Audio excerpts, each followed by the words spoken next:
واضح معكم هنا هنا مدخل الشاحن، السبيكر، المذر بورد، سماعة.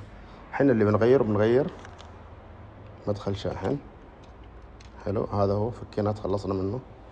برجع معكم مراحل تركيب مدخل الشاحن. كذا ركبنا مدخل الشاحن زي ما هو قدامكم. اوكي، الحين بنركب المذر بورد.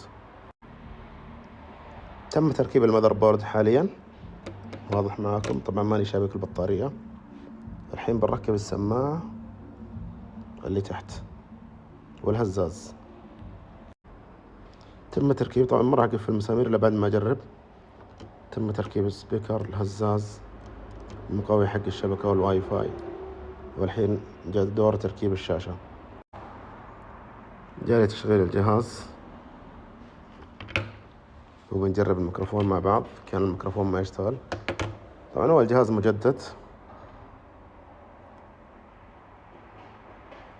ريكفري، ننتظر لي ثواني.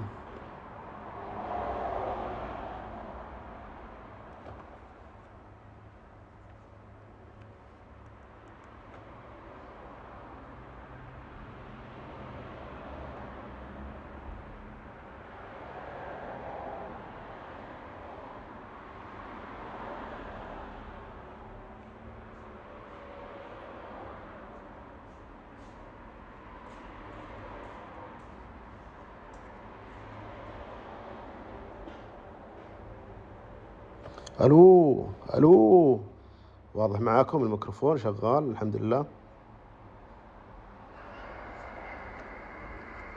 الو الو، واضح معاكم الميكروفون شغال الحمد لله.